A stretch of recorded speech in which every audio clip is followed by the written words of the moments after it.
In our previous video, we explained the process of preparing the fibers, and it turns out that during this process, a lot of dust, small chips, and short fibers are released. In the past, this remain was considered a waste byproduct, but fortunately, growers saw the potential of this material. The truth is that when properly washed and buffered, this combination makes a fantastic horticultural substrate. Cocoa-based substrates are composed of varying proportions of dust, chips, and fibers.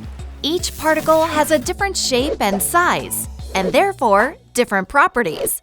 The combination of all of them gives the substrate a complex structure with many beneficial properties. That's right. For example, when the smallest dry particles get wet, they expand in size several times over and holds water like a sponge.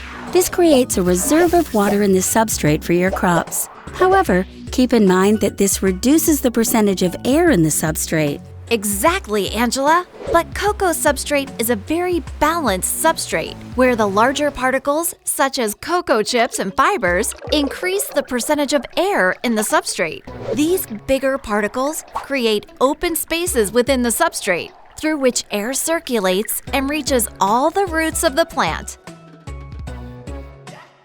If you liked this video, give it a like. Don't forget to subscribe and share and follow our social networks. Thanks for watching!